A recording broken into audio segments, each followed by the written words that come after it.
and to look at, and we're grateful for that. We also remember those in other parts of our country that are dealing with loss. We especially keep in mind the city of Elwood and the loss of one of their officers this weekend, and our hearts go out to them, and it makes us appreciate even more those who protect and serve us here in our city. So be with us tonight as we deliberate. Help us make sound decisions. Help us make wise use of those that contribute their resources to the city to make it a great place to live. In the name of Jesus, amen. Amen.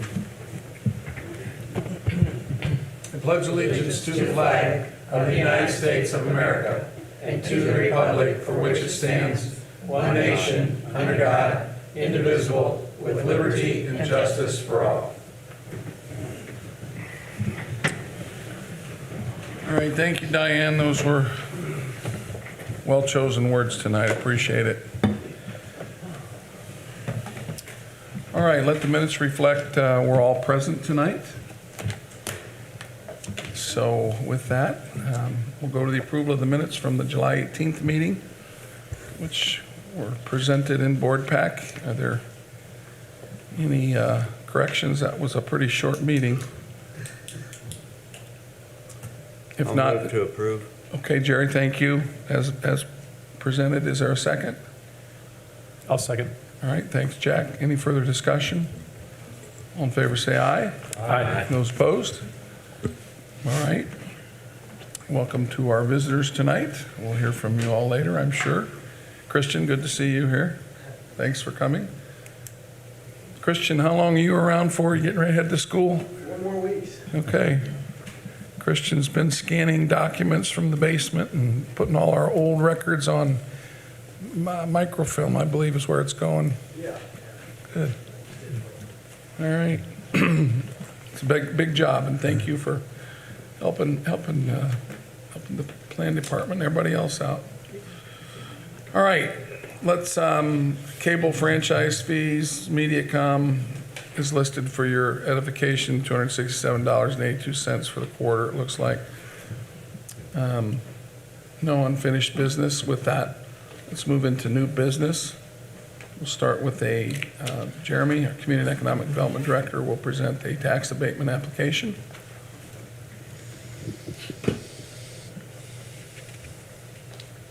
Yes, so before you is Wildman Business Group LLC. They are requesting a 10-year tax abatement on real and personal property for improvements they're going to make to 800 South Buffalo Street. The improvements include additional office space and new equipment in the amount of $2.5 million total. They're estimating 6 new jobs with a total estimated salary around $300,000. Like I said, this is both for real and personal property, and they are here. They have 2 representatives here tonight that will be more than happy to answer any questions you might have. And certainly I can answer any questions on the abatement itself. Questions? So is all of the new equipment going into the new addition, or is some of it being added to your already existing property? You want to come up, please, and identify yourself? It'd be great. Thank you. Hi, everyone. My name is Michael White, and I'm with Appraisal Management Research Company out of Rochester, and we help companies with their property taxes. And I have Claudia from Wildman here. She could probably answer your question specifically, so more appropriately. So mainly office equipment in the new part that's being renovated right now. But as part of this is like stage 1 of renovations. So we will tear down the old offices and expand the plant operations into there. So there's a new washing machine that we've ordered, and there'll be a clean storage. So like towel storage and all of that will be in the ceiling when we're done. Okay, so it's related to the new addition because you're vacating one part to repurpose it and Right. moving into the The whole other. purpose of doing this renovation is so that we can expand the plant even further. Okay, thank you. It'd be more productive. That's the main issue with the way the current plan is laid out, hopscotch over the years. They're having to deal with, it's not really efficient for what they're trying to do. So Right. hopefully this will help The make flow things will be better. And my question was just mainly directed as to whether or not it was all the money was directed toward the new, or some of it was directed towards something you already had a tax abatement on, but I We're understand. estimating about another $1 million in plant renovations. Okay, thank you.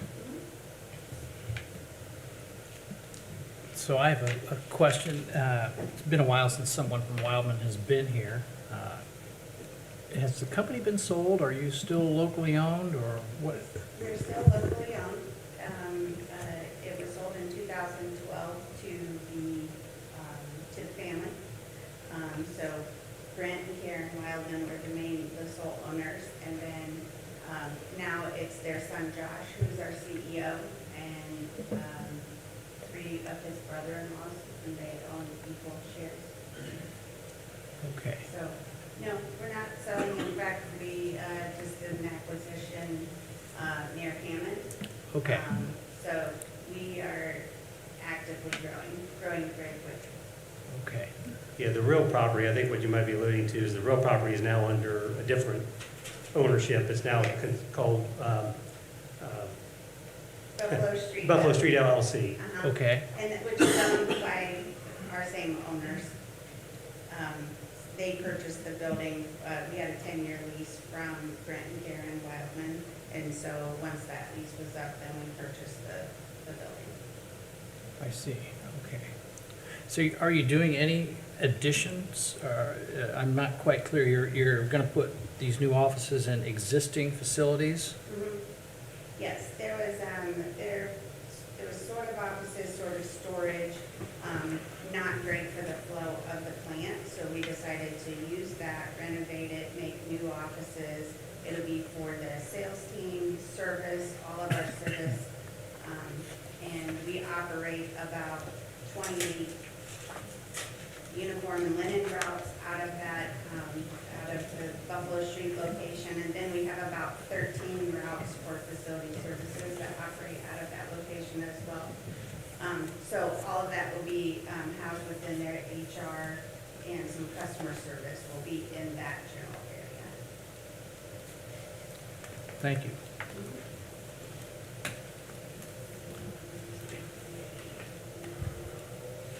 Well, with all our many questions answered, I'd make a motion that we approve the tax abatement. I would second that. All right, any further questions? Comments? All in favor, say aye. Aye. Those opposed? All right, thank you. Thanks for Appreciate it. your continued investment Yes. in our community. All right, let's move on to ordinance 2022-0801. This is our redistricting ordinance, and before we get started, I just want to make a few comments about this. This is obviously something that only comes along about once every 10 years. We're guided by Indiana Code 36464, very, very distinctly guided on how to proceed with this. The challenge is to look at our census data, look at the disparity created from our last census, and redistrict into continuously contiguous districts that are compact, don't cross precinct lines, and contain nearly as possible equal population. That's the challenge. With the 2020 decennial census, we had a disparity between District 4 and District 5 of 49% population. So that 5th district is vastly underrepresented at this point. And I'm doing my best. that's the problem right now. And the requirements that we have to adhere to, again, are that we cannot cross precinct lines and we cannot split census districts, census blocks. So those are two things that I know one of them kind of got in the way when we did this in 2010, so we were resolute to get this done properly. I want to thank Jack and his council team for working hard on this. Jeremy and Justin, Mary Haberman, GIS. I know that the county clerk, Ann, worked very well with us. County commissioners, we've gone through the process. We're at a point where this has to be done by the end of the year so that municipal voting can occur next year and the districts can be established. So again, that's the charge. The process is that we basically looked at the disparities that were created, and utilizing technology, we sat down. I asked the council to put together a group of 3 folks to come up with a couple options to present at a council workshop, which we did. I believe it was on May 5th. And we had a meeting right over here in public and walked through the different requirements and everyone's different concerns and requests, and came up with a redistricted map. I immediately had Stacy put that out on the city website. It was on the city website. She also promoted it through our social media page to draw attention to it. We posted it down in the hallway, so it's been published both in the hall and virtually since May 5th. I asked Stacy today. She's received 0 comments in any way, shape, or form on this. So just to let you know that it's been out there, folks have had a chance to look at it, and at least up to this point, there have been no comments. So essentially what we're presenting tonight, it'll be a 2-parter.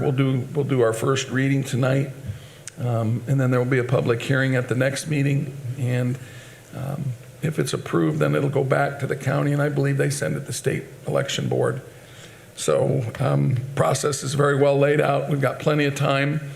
Kind of what we're presenting tonight, if you look at the map, is that districts 1 and 4 had to expand to the north, again, to absorb that 5th district that was overpopulated and underrepresented.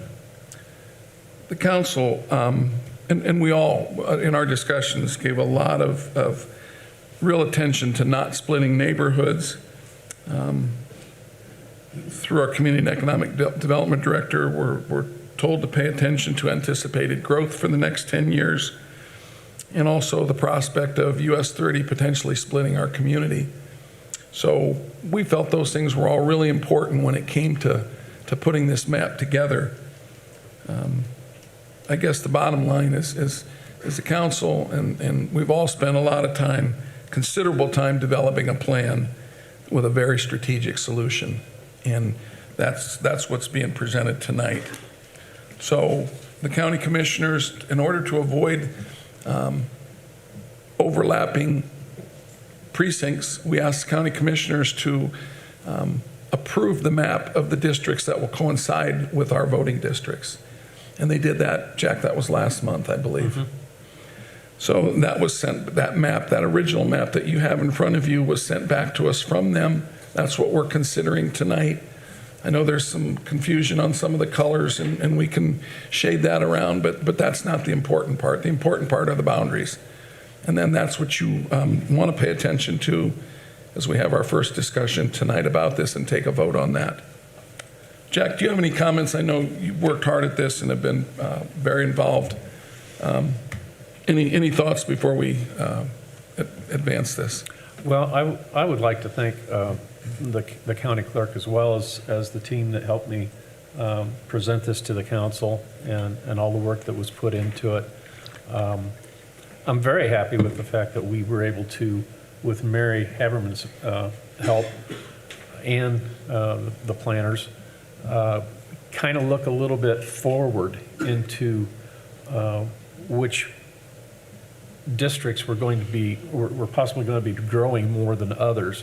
And so we could kind of shade the numbers a little bit that way so that it wouldn't be so far out in 10 years. Of course, that being said, that's 10 years from now, so we'll see how good our crystal ball was.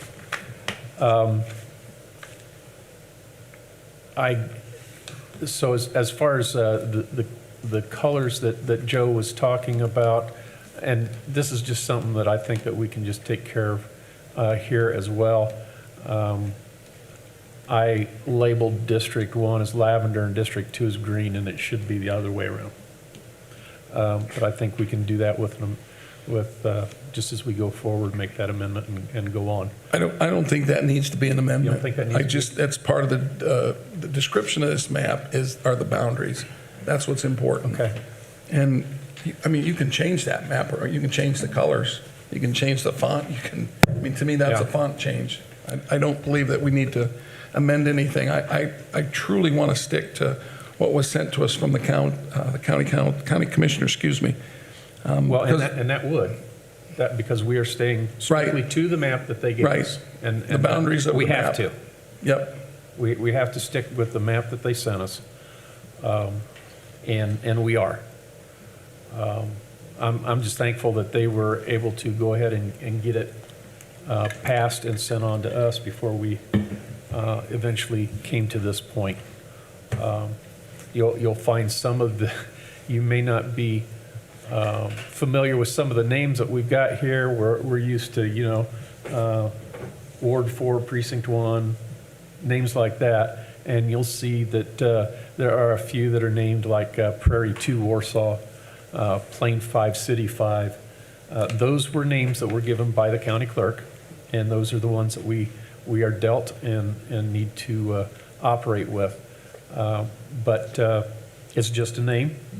The boundary is what it is, and that may change in 10 years, but that's what we've got for now. So I don't know if there are any questions anybody has. I'm happy to. throw it open to the council. Yeah. Jack, why don't you acknowledge your committee too? Diane? The committee that started this up was myself, Diane Quantz, and Mike Clondaris. And then we had the workshop, as the mayor stated, in May, where, and it was a public workshop where the whole council came together, kind of gave a consensus of what we thought it should be, presented that to the county clerk, which took it to the commissioners, and it is what it is. But I want to thank Mike and Diane for their work in it. There was a lot of back and forth, and as should be in a case like this. Diane, Mike, either one of you have anything that you'd like to say?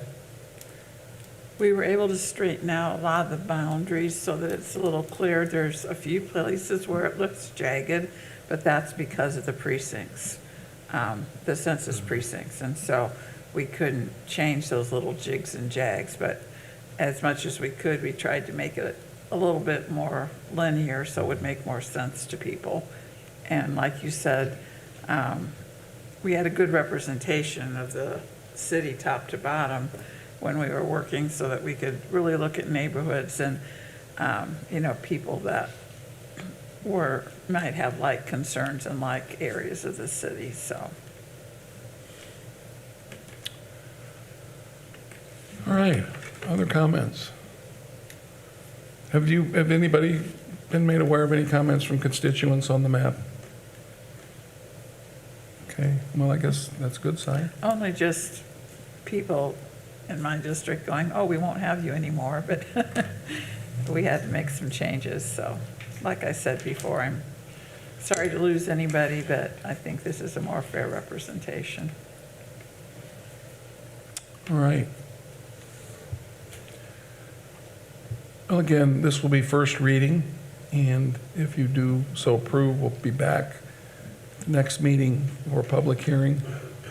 Lynn, would you make sure that is advertised appropriately for that public hearing? Just make a note so that gets done. I'm sure it will, but I don't want to mess that up. We're moving right now, all right? Okay. Thank you. All right. Any further comments before we consider ordinance 2022-0801 on first reading?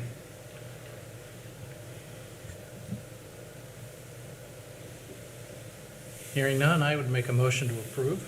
All right, thank you, Mike. Is there a second? And I would second that. Jack, thank you. Further discussion? All in favor, say aye. Aye. Those opposed? All right, let the minutes reflect that ordinance 2022-0801 passed on first reading unanimously. We'll be back for second reading. And again, Jack, thanks for all the work you and your committee did. All right. Now for the evening lineup. Obviously, we're looking at our first round of department budget presentations. Before we start, I do want to acknowledge that we had a little bit of difficulty getting the budget books out. I instructed my staff to get it out on board pack, so at least you had some time last week to look at it. We had some delays getting the books done. They finally got here, and I want to publicly thank Whitney Olson for all the work she did to get these done.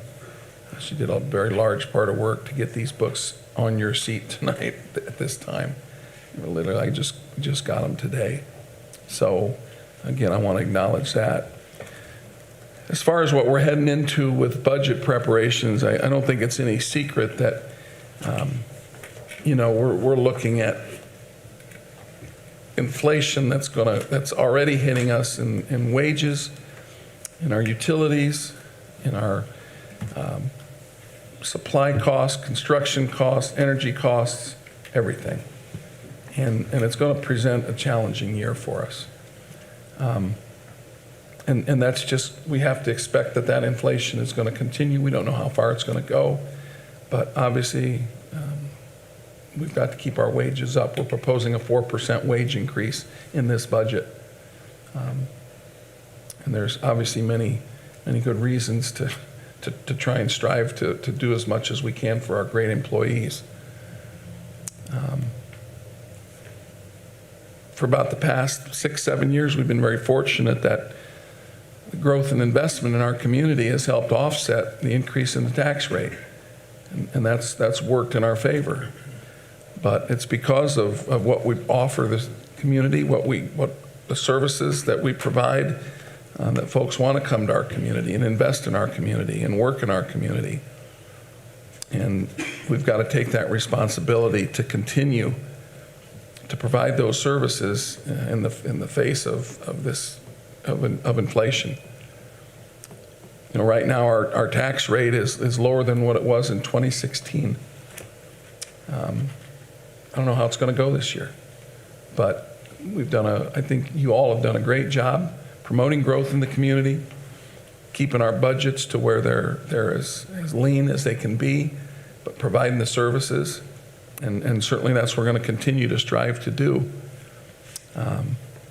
But step one tonight is just to look at what the needs are in the community. We're still waiting to get our assessed value numbers back to see where our tax base is. We've gotten a lot of the other numbers. We've got our growth quotient back from the state. The state's going to allow us to grow 5% this year. So certainly that will help us, which means that we can go 5% above last year's levy.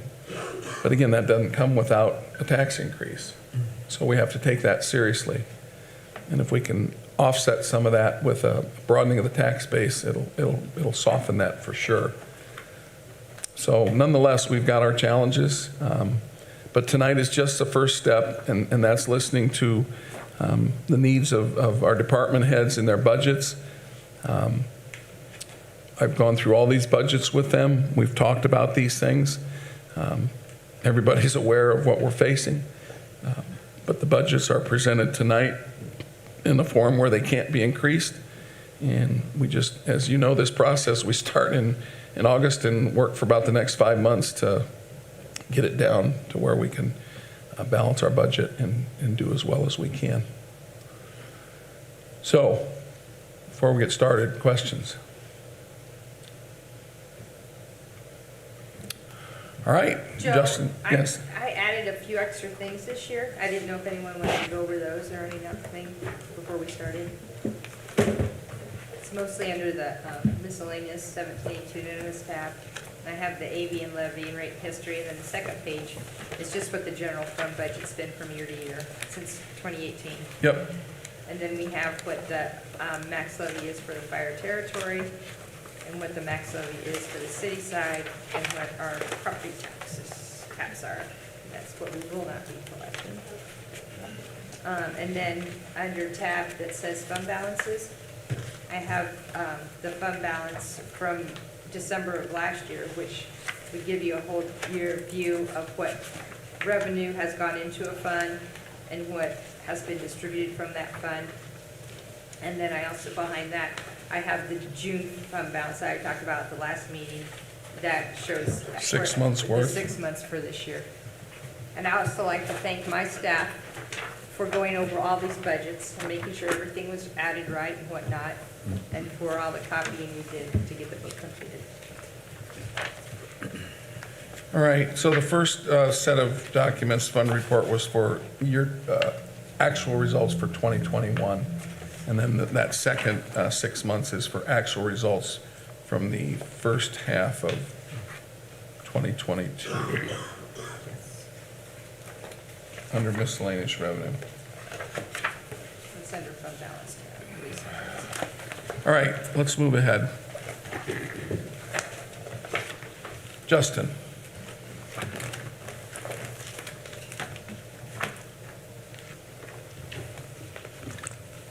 All right, good evening. All right, Justin, why don't you let us know your budget number? I suppose most of us know that by now, but So the total budget, or? no, just that your budget number. Oh, 9009. So that's tab 9. All right. All right, thank you for giving me the opportunity to present the budget for the Building and Planning Department for 2023. Like Joe mentioned earlier, for salaries and wages, we saw a 4% increase from last year.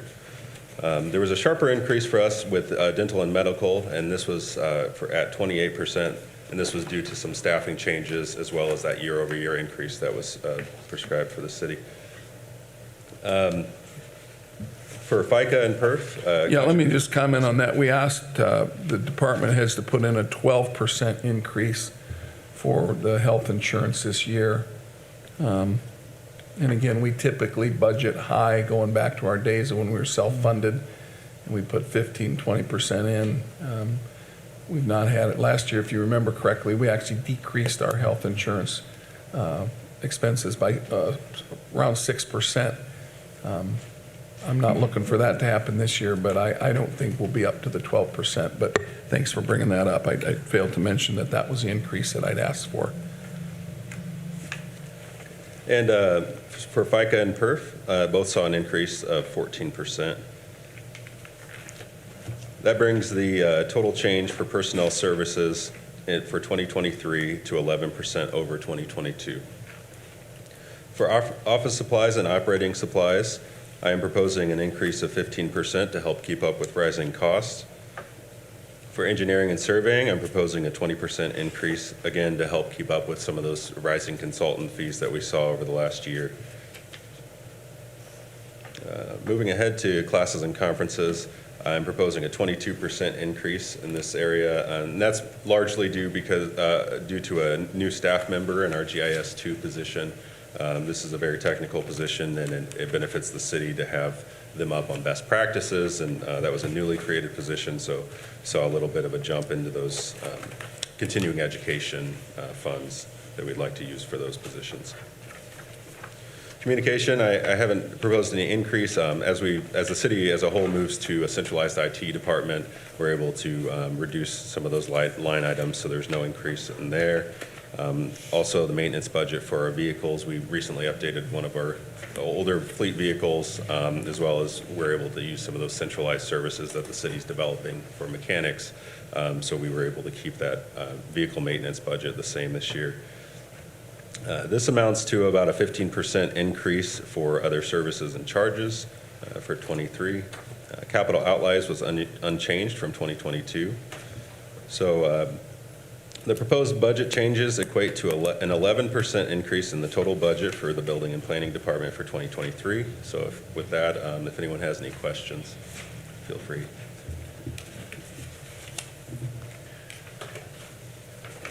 Justin, you'd mentioned that GIS employee. That employee was actually budgeted last year, correct? So that's not new to this year's budget. No, that wouldn't be new, but just that educational. Just the component. expenses. No, I understand Yeah, that. Yeah, but we did have that in the budget for. Yep, that's what I thought. Okay.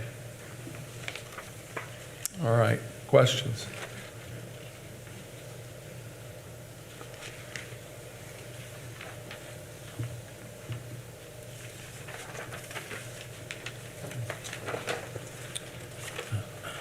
All right, Well, thank you. hearing none, you're dismissed. Thank you. All right, next up, Community and Economic Development Director Jeremy Skinner. Jeremy's got multiple budgets to go through, so Jeremy, I ask you to identify those so we can get to the back of the budget book and start digging in. Are they in numerical order, or how are they? On the agenda, it's not listed, so you can do. Yeah, whichever one you wanna want. do. Okay, I guess I'll just start in numerical order. So the Warsaw Technology Park budget is 2237. 2237. I'm assuming that's how they're labeled. Lynn, help me out. Yes? Maybe.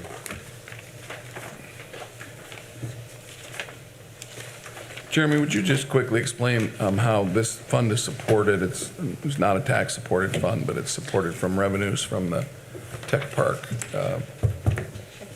Yeah, so all of the budgets I have, except for redevelopment general, which is a tax-supported budget, are all increment budgets. So those increments are collected within those legal boundaries of that district. The technology park has a legal boundary of the district, and anything within that district, we collect income tax and sales tax off of. Income tax and sales tax goes into this fund up to a cap of $5 million, so we can collect up to $5 million.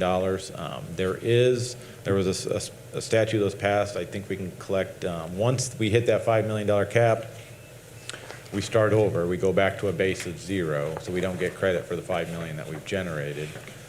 But once you go back to 0, I think you can collect up to like $150,000 a year after that for ongoing operations of that technology park. So right now, we've collected roughly somewhere around 1.7 is currently in the balance. We've collected more than that. I want to say we spent maybe a couple $100,000. So we've collected close to 2 million, about 1.9 million. So we still have 3 million left to collect off that increment, which is sales tax and income taxes. So if you look at my spreadsheet, I try to give you a current balance, expected revenue, total funds for the year, for this year's budget, and then going into next year, so you can kind of see what we're doing this year, what's budgeted this year, and then as it applies to next year. All of these budgets are kind of based off of the financial report I give to the Redevelopment Commission and the City Council early in the year. So around March, we have to submit a financial report to the state. I give you that copy of that financial report so you can kind of see where we're at and where we're going. So as we look forward to 2023, right now we have roughly $1 million in this year's budget for capital outlays. That could be used for anything related to the northern, that technology park area, so infrastructure, 300 North. We have ongoing engineering for the third phase of 300 North and 200 West. So that money could be used for those projects. Expected revenue and balance for next year entering into 2023 is roughly around 1.3 million. So we have $150,000 budgeted in engineering. We have an agreement with OrthoWorks for Excellinks that we agreed to pay $67,000 a year, I think for 5 years. And then we have $1 million for capital outlays, which would be any capital project that would occur within that technology park. The two kind of projects we're working on is that third phase of 300 North and 200 West. And the second part of that is the technology hub, Warsaw Technology Hub, which is more or less an incubator that we continue to work on. And those funds could be used for either of those projects. And all of these budgets have been presented to the Warsaw Redevelopment Commission in July. Those funds that come off that increment are very specific on how they can be used. So Jeremy's handled that well. Basically, it's infrastructure and incubator and accelerator creation is about what the limits are. We can buy land, create infrastructure, all of which we've done with this technology park. To date, we've put about $5 million in infrastructure in the ground with a combination of technology park funds and the Northern TIF District. That $5 million that we put in the ground has generated about $50 million in assessed valuation so far. Pretty good investment, and we still got lots of opportunities left.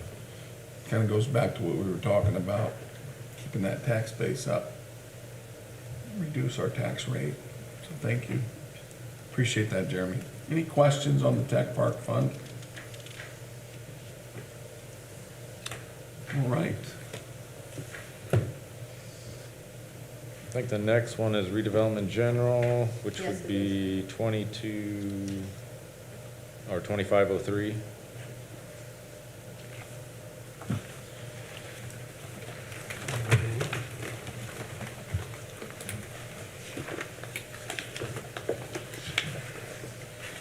There's kind of two sheets with this.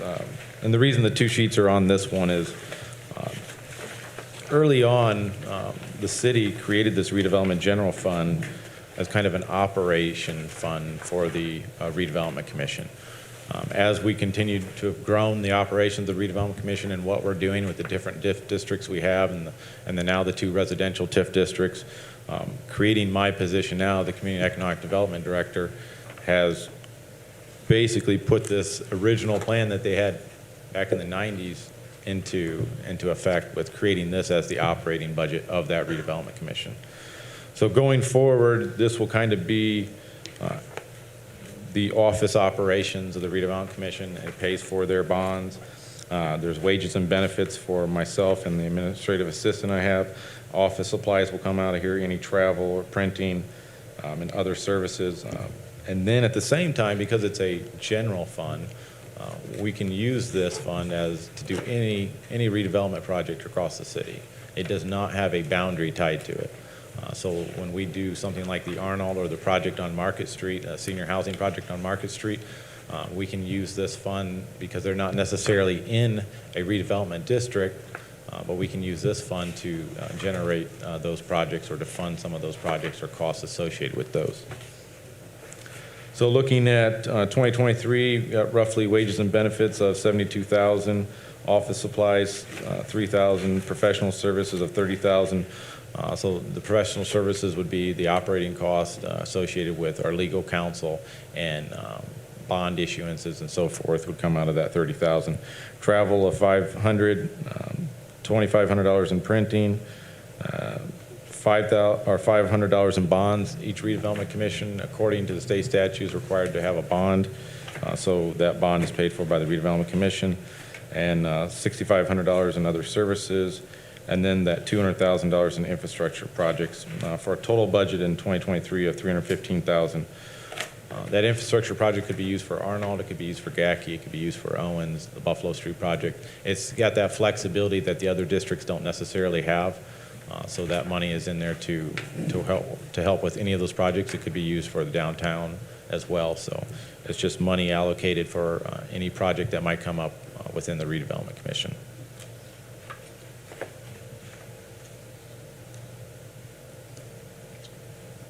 Questions?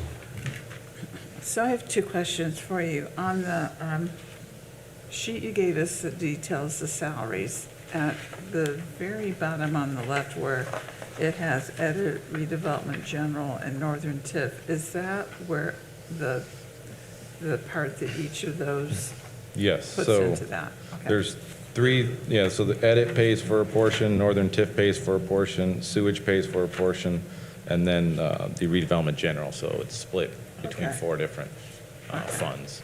And then when you end up with a negative balance for next year, can you talk to us about that? Negative for, Well, you have it in parentheses for the year-end balance. yeah, I see what you're saying. So I made this based on expected revenue from 2021 because we didn't have revenue for 2022. We do have the revenue for 2022, so there won't be a negative balance. Okay, in that so I'm fund. assuming you'll adjust if Yep. there's some, Yeah, okay. we can only spend what we have, so. Exactly. But more importantly, it's not a negative balance. It is, Okay. has been adjusted based on the revenue from, Okay. it's a June settlement. the June settlement, yeah. And Jeremy does watch his budgets really. Yeah, he does, I know, yeah. Like a hawk.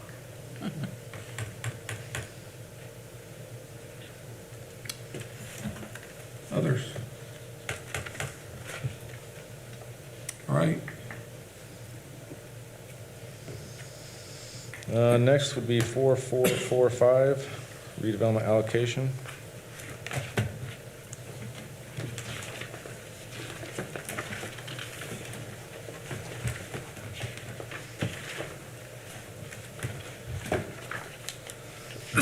So this was the original TIF district in Warsaw, so this is the central TIF, what I call the central TIF district, but it was labeled redevelopment allocation. Covers the downtown area. It's been expanded over the years a few times as we expanded projects downtown, and most likely will be expanded again here shortly as we look to develop the Owens project. So we've continued to grow that district over the last 5 to 10 years. The year-end balance for 2022 is roughly $150,000. Expected revenue in this district is around $320,000, which gives us a total funds for 2023 of $467,788. We do have a bond payment. This is the Buffalo Street bond payment that comes out of here, so we have bond coverage we have to kind of watch as well. That bond payment is $168,500 a year. We've got $150,000 for capital projects next year, and that would be germane to the district itself. So any projects that are within that district, there'll be $150,000 that could be allocated towards those projects. $50,000 in professional services, and then $5,000 for property acquisition. I never anticipate when we might acquire property, but with most of our projects, we end up acquiring property, so I like to have a placeholder in there so that we can just move funds in and out if necessary. Gives us a total budget for 2023 of $373,500.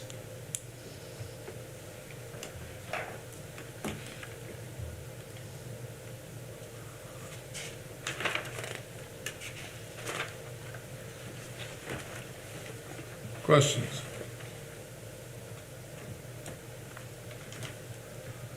Okay. Move on. Northern Residential TIF 4446 would be the next one.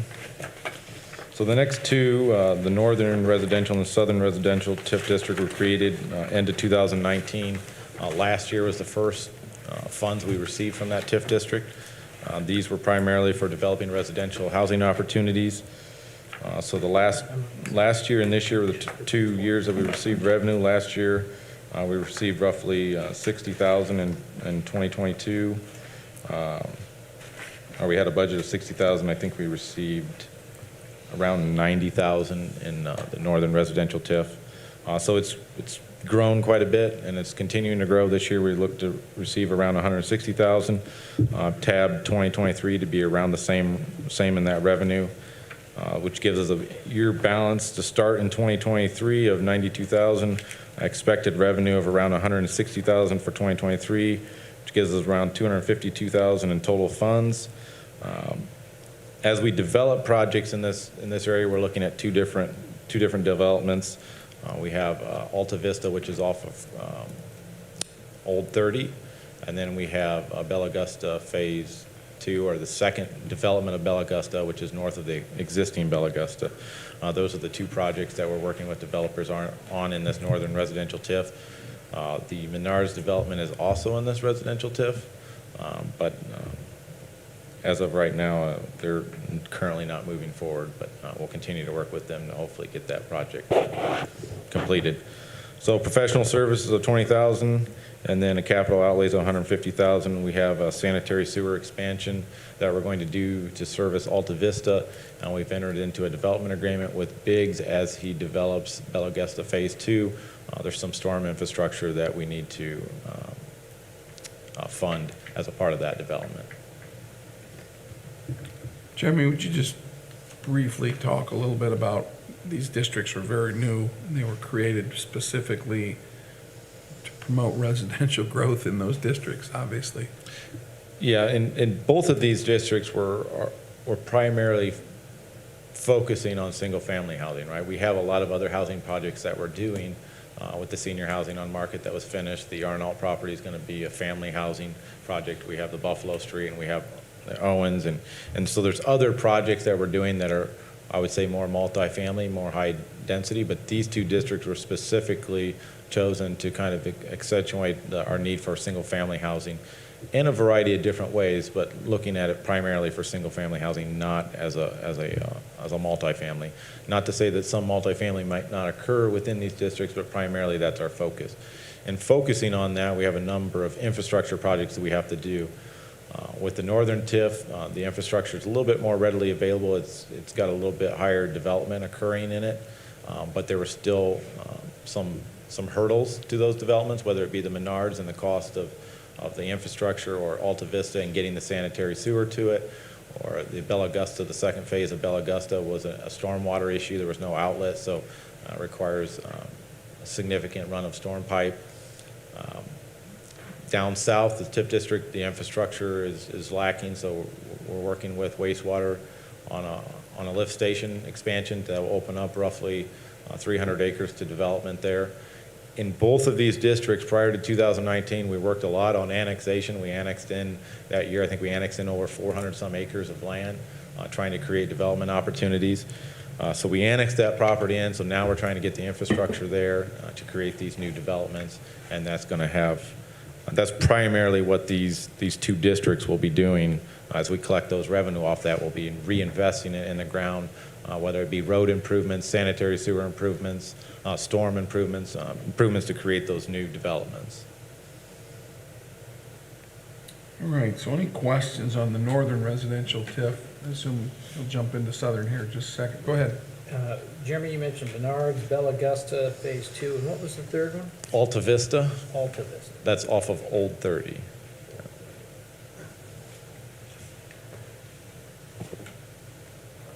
Jeremy, Greenbrier's not in that district, is it? It is not. That's the Northern TIF district. It happened to be in that district, so rather than trying to Move it. move it, it just Yeah. made more sense to keep it there. Fortunately, with our, and we just talked about the redevelopment commission day, we approved the contract for the northern lift station that will be starting construction, and the notice to proceed. That will serve that development, but it will most importantly serve our airport with sanitary sewer. Currently, our airport does not have sanitary sewer. It has septic, and a failing one at that. By the end of spring of next year, that solution should be solved. There'll be a gravity line that will feed the airport.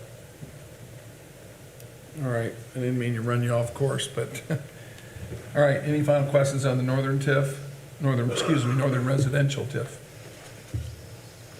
All right. You want to go to the southern TIF, the next tab, 4447? Yeah, so year-end balance of this year, roughly around 60,000. Expected revenue for 2023 of 120. That revenue continues to grow, which gives us a total budget or a total dollar amount for next year of 177,000.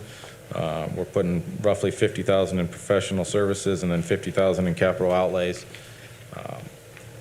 In our conversations with kicking this development off, obviously there's not enough funds in that southern residential to build the infrastructure that's needed. However, our conversation with wastewater early on was, how do we get this infrastructure put in the ground? So we're working with them. They're going to initially pay for that infrastructure that's going to go in the ground, and then this fund will be used to reimburse that cost as we develop it out. The first phase of that development is looking around mid-90s homes, and then that opens up 2 other parcels that could be developed in the future that could add another 100-plus homes. So significant money would be generated as those developments occur to repay back that investment that wastewater is making. At the same time, we've agreed to do some road improvements for Eisenhower, the school district out there. So I know Dustin's been working on that here this week, and we'll work on it to finish it up in the next before school opens to help with some traffic flow out there. So the dollar amounts right now, like I said, is just kind of the opening. We're just starting to collect some money in that district, so we're creating some opportunities. Hopefully next year we'll have a lift station up and functioning with a new subdivision being built that will help us pay back that cost and also do some smaller projects along the way.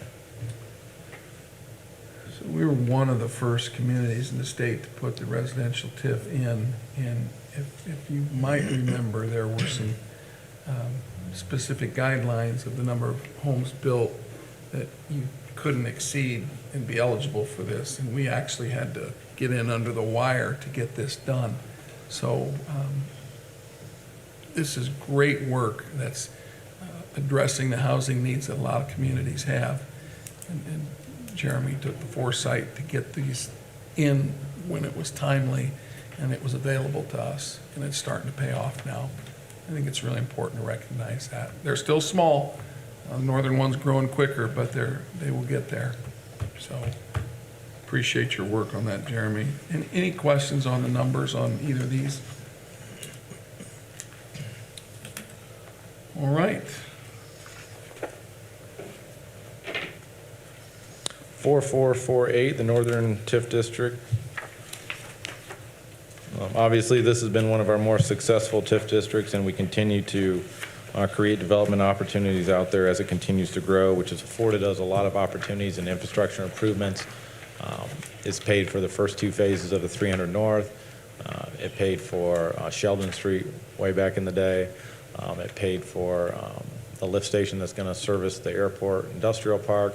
It built pretty much most of what is now the tech park. So over the last 5 to 6 years, we've really kind of tackled a project per year in cash. So that's been kind of the way we've been operating rather than trying to bond for this infrastructure. We've been fortunate enough to continue to pay for the bonds that we have and at the same time have enough money to tackle a big project every year. This year's big project is that Northern Lift Station.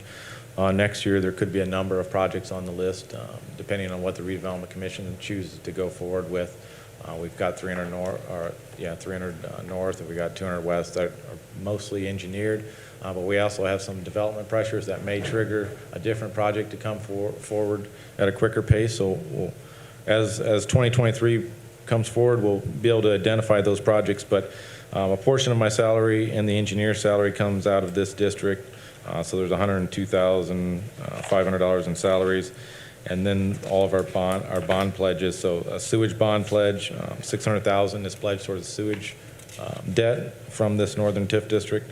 It was the catalyst back in the early 2000s. This district was the catalyst for the expansion of the original sewer treatment plant out here. And then obviously we continue to support that with its new expansion here recently.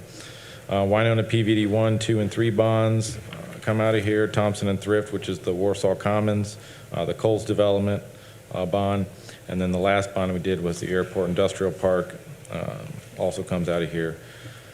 Got an engineering of $225,000. Once again, I just put a placeholder in property acquisition of $5,000, and the bulk of the money is in infrastructure projects. So we got roughly $2 million that we'll budget next year for a project that we can do in cash to improve development opportunities. Jeremy, I know in the past you've put the schedule for the bond payments in here to kind of give the Yeah, I didn't do that council this year. the understanding of how long these bonds go. I know some of them are getting close, some of them are going to take a while. I think that kind of helps, but I mean, you're right, this budget sustained these bond payments for a long time. But perhaps, I'll make sure we Yeah. get those to Lynn. okay, thank you. And I can email them out to you as well, so you have them. But yeah, I realize I didn't do that, but they have all schedules and primarily why I haven't done that here this year was I had a lot of issues with some of those schedules. I kept getting the wrong schedule, and then I'd budget the wrong bond payment and then have to come in and do an adjustment for that. But I think I have all the right ones now. Yeah, so we keep our bond coverage. Obviously, we've got just under $1 million in bond issuance payments per year, but we're generating around $3 million in revenue. So that gives us $1 million some a year to do for projects. We've got a fairly decent cushion built up to cover that bonds. As you can see, total funds for 2023, we've got roughly $7.9 million to work with. We're keeping that so that we can do these projects in cash. The only project we haven't done in cash was the Airport Industrial Park Sewer, which was over $5 million in the ground. So we did bond that project, but every project we've done since outside of that one has all been cash. The 300 North's all been cash. the Sheldon Street improvements, the airport lift station will be cash. And then we've got a couple of projects that we're looking at, depending on what kind of comes first. For next year, we'll have another large infrastructure project we'll focus on.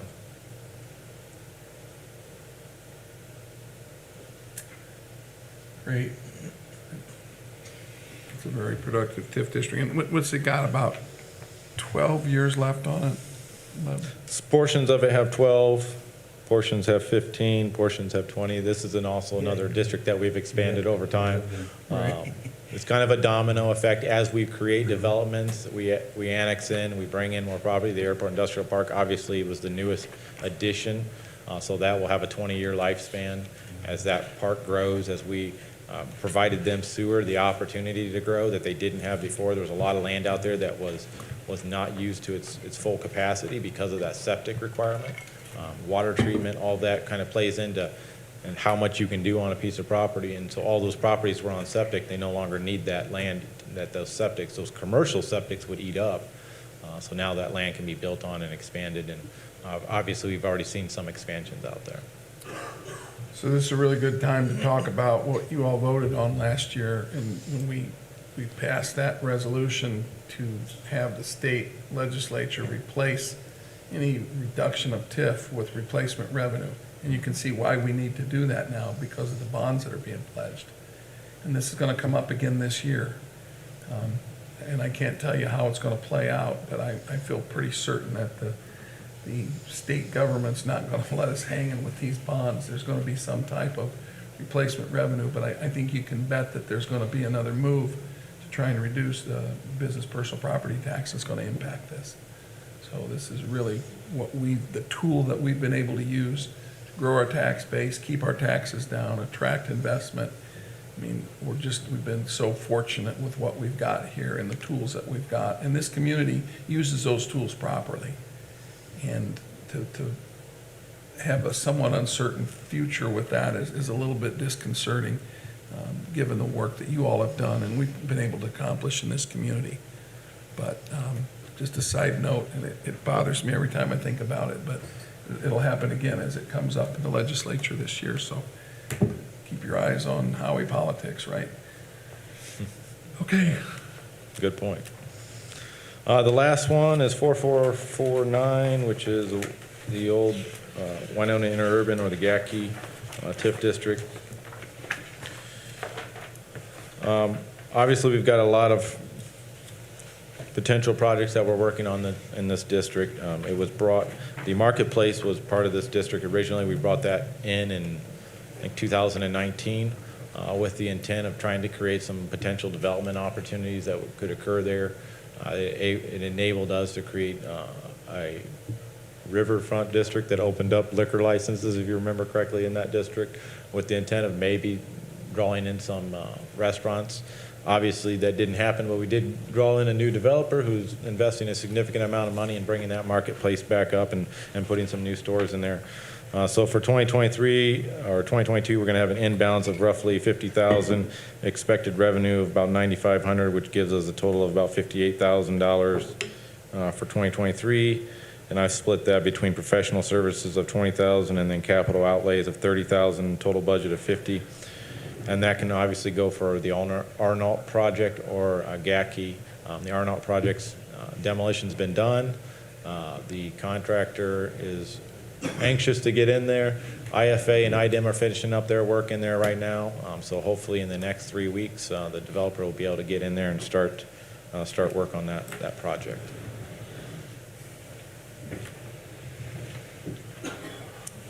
All right. That's a lot of work. It's a lot of progress. It's a lot of budget. It's a lot of accomplishment and a lot to look forward to. Questions? Just a big thank you. All right, Jeremy, thank you. Yep, thank you. Appreciate it. I'm gonna go home now. All right, ladies and gentlemen, before I have Garrett Holderman up, this will be his first budget presentation, so go easy on him. Come on, Garrett, your turn. Been practicing. I appreciate it. Like you said, this is my first one. I appreciate the opportunity. I have 4 for you tonight. Hopefully they're all real simple and easy and quick. If you so desire, we could start with the operating fund 2243, Fire Territory Operating Fund. 2243.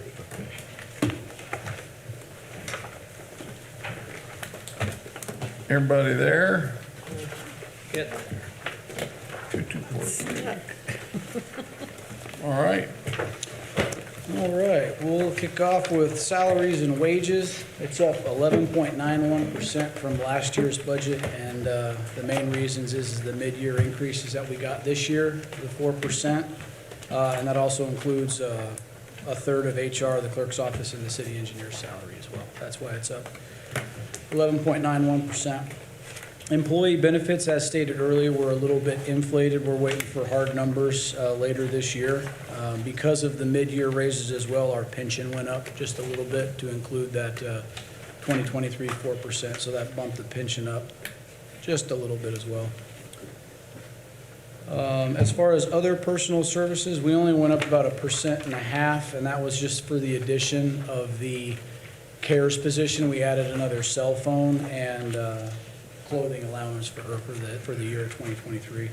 And just kind of to be clear on the salaries and wages, ARPA money is taking care of the CARES position. However, we are taking care of all the other costs associated with her position.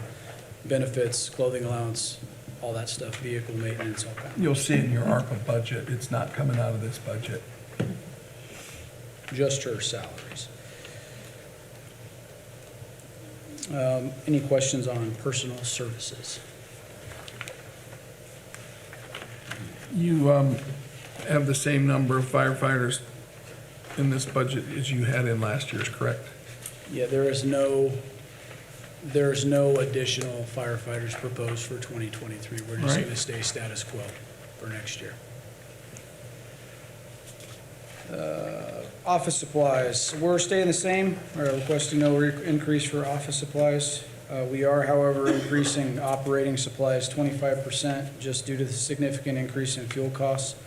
This is the last year of our LASSIS contract. We are in works of getting another one. We just don't know the hard figures yet. So I just bumped it up 25% for fuel. Repair and maintenance, we didn't ask for an increase. We stayed the same as 2022, which was the 53K. And then other supplies, we went up 12% from the 2022 budget, and that was added additional funds to our fire prevention program and community risk reduction. It's been incredibly successful, and it's getting bigger each year. It just requires a little bit more supplies. We took a little bit of money out of the smoke alarms to add back into the fire prevention program for those guys, because we kind of have a surplus in our storage facility for smoke alarms, so we're still good there. Moving on to other services and charges. Professional services went up 8.6%. We kept the financial attorney, our legal consultation, the same at 20K. We bumped new hire up to 6,000. Like I said, though, we don't have any intention of hiring any new guys. We do have the potential to lose 3 to retirement next year, so we do have to rehire the 3 and send them through a new hire physical down in Indy. And that's what that money would be allocated for. Communications and transportation, Comcast, Verizon, we brought that up. Well, it's up 27%, but it's increased training funds due to the increased cost and inflation. That wasn't Comcast. We have to keep paying for Comcast until we get fiber to Station 3. That's where that bill's kind of going, is paying for Comcast for Fire Station 3 out on 200. We did bump training up 10,000 due to the rising cost of the classes in general and just transportation and fuel. And postage stayed the same. We bumped up advertising about 500 just because we do know that we're going to post for an fire department advertisement next year, and we're just kind of preparing for inflation. Insurance is up 13.58%, and that is the addition, it includes the additional pumper and potential admin vehicle for 2023 that would be added to auto insurance. And we also inflated at 10%, awaiting the 2023 rates. Utility services, that is up 6%, and the only reason that is because we added 3,000 for an additional office space, actually right behind the city hall here. We're gonna try and get some admin people back here, and we allocated 3,000 for utility services. And I'll talk about the renting here in just a moment.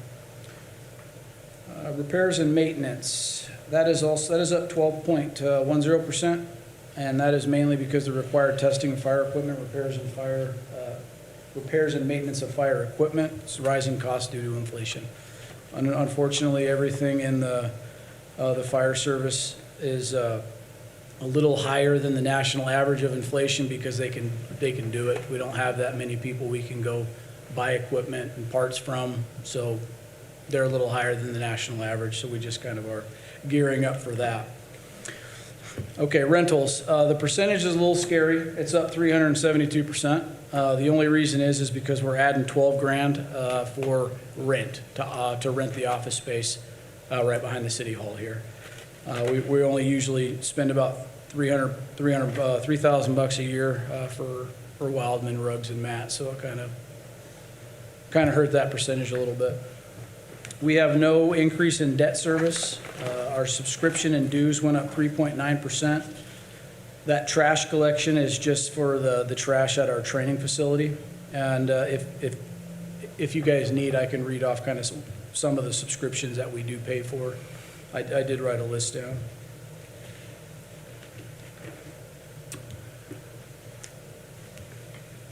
I just want to make a quick comment on that rental space. We haven't totally identified where they're going, but there's certainly a need to get the administrative folks in their own domain because Station 2 is pretty busy and it's hard to get some work done down there for the administrative staff. So it's probably an interim step, looking for an administrative home for the fire territory. But something's got to give, so that's a reason for that. Okay, sorry. No problem. We do still have in debt service the 2016 GO bond of $9,000 that we pay yearly. Moving on to capital outlays. We got nothing for land, nothing for buildings, nothing for improvements. Machinery and equipment went up 10%. We have quite a bit of stuff that is expiring next year. Unfortunately, anything, as stated before, in the fire service that has an NFPA sticker attached to it does expire regardless if it's metal or not. So we do have some replacements, some TRT struts, SCBA cylinders, and some of our vests are also expiring. So we allocated some money in the machinery and equipment, along with our replacement fund. Other capital outlays, we have specialty equipment. We have some dive and TRT equipment that needs to be repaired next year, like the TRT struts, and some other equipment that the dive team was wanting / needing. There is a couple of wants in there, but for the most part, it is needed. We do need pony bottles to kind of mimic PD, so we have secondary breathing apparatus while those guys are underwater. It's a little smaller one and not such a cumbersome one on the side. It just kind of eliminates a lot of hang-ups and tangles. And that is it for the operating budget. Any questions?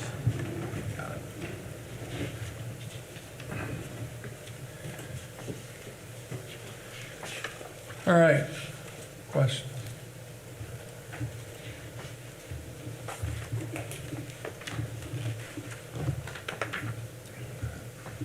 I've been looking at this budget. This budget hopefully can make it. All the budgets are certainly coming under scrutiny. Garrett and I have spent some time, we've worked to understand how this works. And we've got reserves, we've got a reserve policy that we all have to honor. And we don't want to spend more than we take in. So we've had some good discussions, and I'm comfortable at this point with this budget being presented like this. Again, again, and I would say that for all the budgets that come through here, knowing that there's still work to do on all of them. I feel that maybe in the past I felt a little less easy about certain budgets, but this, I think I feel pretty easy, less uneasy about this budget than maybe any of the others, if you will. So does all the money for this budget come from the levy?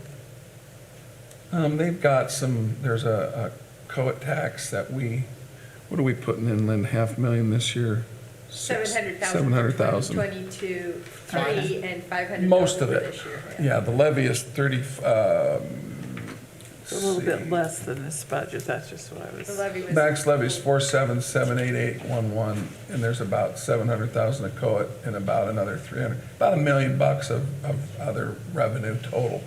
Okay, so it just comes out about even at the moment. Well, but there's a couple 100,000 of circuit breakers, and that's what hurts, because that's about where we're short. And the circuit breakers are all, I'm pretty sure, going up this year. I think ours is at 900,000.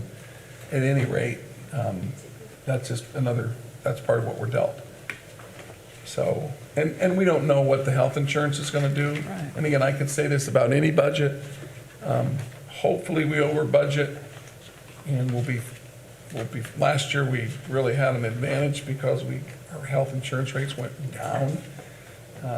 So that's another option. There's certainly the potential to underspend this year's budget, which seems to happen quite a bit and would help with the reserve. So it's a lot of moving parts, but it's just important to not lose sight of the fact that what our levy is, what our miscellaneous revenue is, and what we need to spend. And it's a pretty simple formula, but it's not always simple to execute, that's for sure. And Garrett, I give Garrett you a lot of credit for diving in here, because I know from the day we hired you, you were worried about presenting the budget. But you've done fine tonight. Thanks. Questions? Now, you're not done, you got another budget to do. Got a couple. Yeah, You got- I got a few. All right. 2 of them are really painless, but The property tax caps are 274, 180 for fire territory, so 274,000. Oh, yeah. Oh, what is it now? Oh, it did go up, because I had 214, 291. What is it, 274? 180. All right, duly noted. All right, questions, any final questions on the operational budget? All right, Gary, you want to move on to the equipment replacement fund? yes, sir. For 4410. 4410.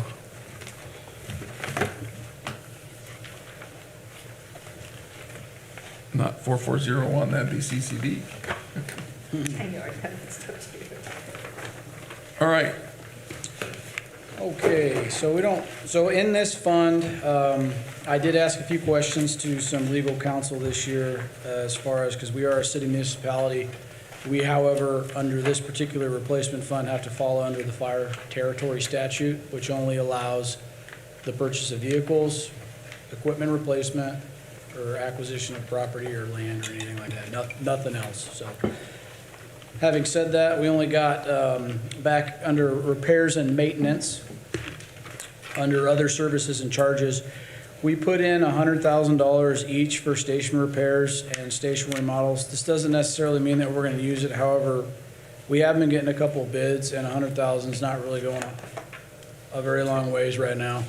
And we got a lot of original stuff in these buildings that were, built in the 80s. So we're just trying to bring them up to speed, kind of repair stuff as the years go on. I'm not looking to, sink a bunch of money into these stations. I kind of just want to hopefully inflation goes down and the cost of building material goes down over the years, that we kind of do something with $100,000. But as it stands right now, we put that in here just to kind of get the ball rolling for the next year or two on Station 1 and Station 2. Moving on to our capital outlays. I have training center improvement. We have a grant that we're currently working on right now to hopefully, we won't have to use this. My idea was to not use as much money as possible and use this to kind of supplement the apparatus replacement, just due to the fact that they are very, very expensive trucks. But having said that, with personal services being a little high, I needed to move a few things back into this because we do have a lot of equipment next year that we need to replace, and I don't want to rely all the way on my operating budget just in case we have to make additional cuts. So we do have the dive equipment in here, TRT equipment, an admin vehicle, and obviously the new Station 1 pumper that was voted on last month through the territory and the Board of Works. Hopefully it'll be here mid to late next year, 2023. It was originally budgeted for 2023, but we got it done now because we wouldn't get it in 23 if we ordered it. It's about a 14, 15, 16 month project. I mean, we just got the BC-13 admin vehicle that was ordered into 2019, 2020, in the 2020 budget. We just got, and that's just a truck. So it's, it's taken a while. We also have the personal protective equipment, our gear replacements also in here, along with the new hire gear replacements. SCBA bottles, those personal protective equipment vests, and a new fit tester for our, to fit test all of the air packs, all of our guys, to meet OSHA and NFPA standards. That's just a one-time deal. The fit tester won't be in the next budget. We just needed to purchase a new one. Other than that, that's all we got this year. I'd say that's all we got. It's a lot.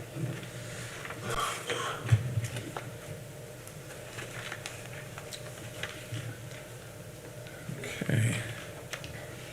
Questions?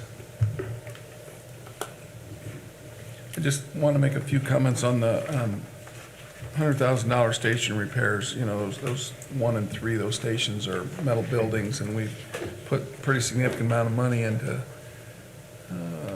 one, and I know 2 is in need of, and we're just limping along, and that money needs to be in there. I don't want to get into the details, but there are issues, obviously, that we want to take care of. So I support those payments. All right. Final questions on equipment replacement? All right, Garrett, what you got next? Fire Pension Fund, 8801. 8801.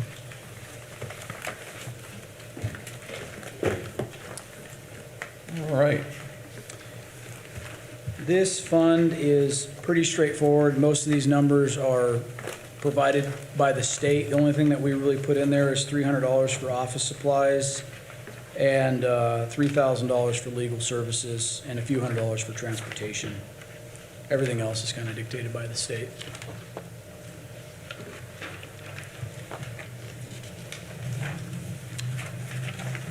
All right. And your last one would be your Hazmat. hazmat. What's that number, Garrett? There is no number attached to this. It's just Fire Territory Hazardous Materials Response Fund. Tell you what it is. 2238. Unless it just ran out of room, I don't have it on my, apologize about that. 2238. Not much in there. 22. Garrett, can you explain this budget? Yeah. Yes, so when we run on, an example is the semi-rec on the US 30, when we use oil dry down, we can bill for that service just for the materials used to where we can reimburse it so we can kind of keep up on our hazmat oil and dry down. It's basically just oil absorbent. The only thing that we really budget for this is there's $1,200 in here for oil absorbent. Right now, with the way the economy is, we can buy 2 pallets. And we've already gone through 1.5 this year, so I think two's fair enough. And we do have a $3,000 in here for decon equipment that's unfortunately expiring. We got to repair the decon equipment. But we do have the funds in the account, and the only way we can put money in the account is by that reimbursement of actually running calls and doing hazmat stuff. Can It's you a good explain fund. what decon means? Sure. Decon. Decontamination. So when we have a hazmat response, say with Elkhart, and they go into an incredibly hazardous situation, we would set up a decon sector, whether that be blocking off the chemicals, rinsing those guys down, getting all the chemicals off of them and stuff like that. It's But this is basically equipment to create this, create the Unit. so it doesn't run off into any gutters. Yeah, that's all it is. Okay. Just like anything, it unfortunately expires. all right. Questions?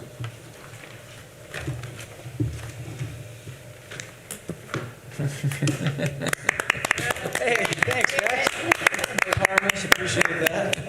He Thanks, Garrett. survived. Now you can go home and get a good night's sleep. That's right. It's over. I think you should let Dustin go before Scott, because Dustin's been sitting there. All right, Scott.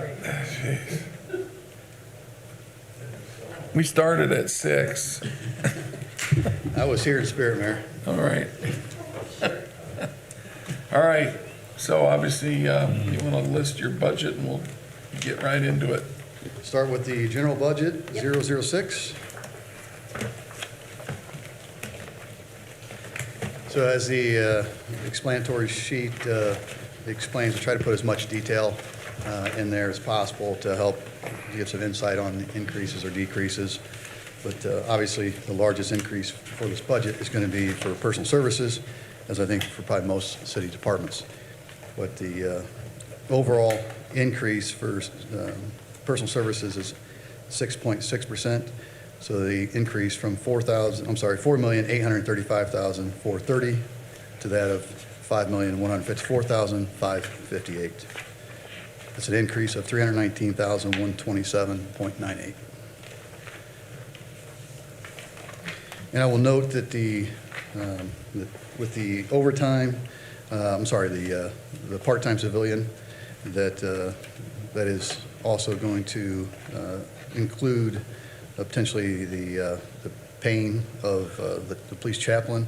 That's if we don't use personal services in another manner, but that's something that has kind of been in the works.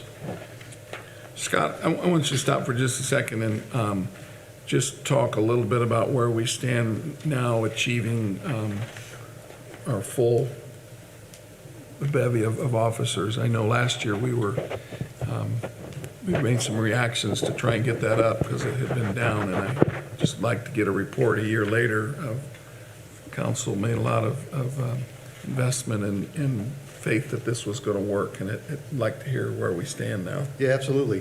We've obviously had a lot of interest from law enforcement officers, across the state, and even locally, some experienced officers, and but also with just new hires in general. We still have those expressing interest. We feel very comfortable that we're going to be the full staff. I think I mentioned that possibly at the last council meeting I attended. So last year, at about this time, you had about 30. Yeah, we may have had 35, but we still knew we were having at least 1 to 2 leave, at least one, which pushed us back down to maybe a 34. But we still had a concern of potentially losing some officers. We feel very comfortable that we're going to be here shortly at 38, and we've got a couple of qualified, current ILEA certified officers currently that are in our current process. So we feel very comfortable that we're going to be at least at 40, and we expect that we're going to be at 42 by the end of the year. So This budget will be filled out. And we have not been to full capacity as of yet since we increased to the 42. So it will make a big difference. It will alleviate some, just some of the hours that our officers continue to have to work for shift coverage and such, but we're getting there. And getting these new officers trained will certainly alleviate some of that too. So we currently have 3 officers that are at the academy. They'll be graduating here later in the month of August. We have soon to be 3 officers that'll be going, or 2 officers that'll be going to the academy maybe in this next class. So, and then obviously with the next officers we hire, any of those that are not ILEA certified will be going to the academy. And then outside of the 14, 16 weeks that we train on a field training level, that's another, same amount of time at the academy. So, and then, so in between that time, still training, so it really takes a period of time. But you've attracted how many ILEA already certified? Yeah, I can't give you the laterals? exact number, but I mean, we just attracted, an ILEA certified 15 years experience, and we'll be making that announcement at the next Board of Works meeting to start September 4th. but very excited to bring him on board with his vast experience and training that, comes with that already, which is, obviously, anytime you get a veteran-trained officer that can bring that kind of experience, it's not just exciting, but certainly a value to the city. I know the council last year with all that we did, and I think it's gratifying where we're at right now, but I know one of the caveats they put on that was that there was that, if someone gets trained and then takes off, that agreement is signed, and I'm trusting that that's all been done. Correct. If they are not already ILEA certified, because if they're Yeah, not, right. the whole idea is to pay us back for their salary while they're being trained, but as at the academy, of course. But if they are already ILEA certified, there is no contract because we're not paying for that training. It's already done. Okay. Any questions on personnel? Because that's obviously a very large part of this budget. All right, Scott, thanks. Go ahead. Another item to note, I guess before we move on, personal services is pension. You'll notice that part of that increase was also that we've reduced the amount of funds coming out of the pension fund that's paying for the police contributions on the city's behalf. And so this amount this year is $83,327, whereas in the last 2 years it's been significantly higher. But that'll use up the last of those funds that are eligible to be used by the city to pay for those funds. Supply category, Scott, we show where that shows on the budget on that first page. on the explanatory sheet, if you go down to Yeah. pension, Right, so that's the 17.5% of the first-class patrolman with 20 years longevity, the pension. That's the city's portion. The officers pay 6%, the city pays 17.5%. Last year, you'll see in 2022, what came out of the budget was $247. right. Yeah, and then this year, it's obviously increased to $459 because we obviously were able to give it, and I'll hit that during the pension portion. Okay. But the amount was reduced significantly because those are the only funds available. Even though that fund is well-funded, only those Portion of those funds portions can of be those used. funds were eligible. I just wanted to be used. draw attention to that because we'll come back to that. All right, thanks, Scott. Okay. The supply category, the largest increase, obviously, is just going to be operating supplies and fuel expenses. Fuel being just estimating fuel at $4 per gallon, and we know that to be high, but for the purpose of budgeting, didn't feel that there was any other option at 60,000 gallons, also possibly higher than what we expect, but there's obviously a lot of unknowns. In 2022, we are currently paying 2.576. Actually, that's increased with 1 cent over the last few months, but it's roughly $2.58 per gallon. I will note that we will be bringing opening bids at the next Board of Works meeting, and with the prices dropping at the pump, it certainly doesn't necessarily mean that the futures are going to indicate that's been a decrease, but we feel good that that we're going to be able to get a dollar amount. Certainly not at the level we're at right now, but less than that currently at the pump, which will ensure that we'll be well beneath that $4 per gallon. Okay. So the overall increase for supplies is 30.48% at $112,000 increase for a total of $479,500.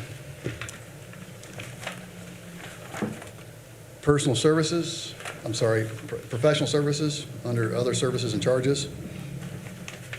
We were able to keep that overall, just swinging, reducing a few accounts, increasing others to keep that number exactly the same at $383,500 for a 0% increase.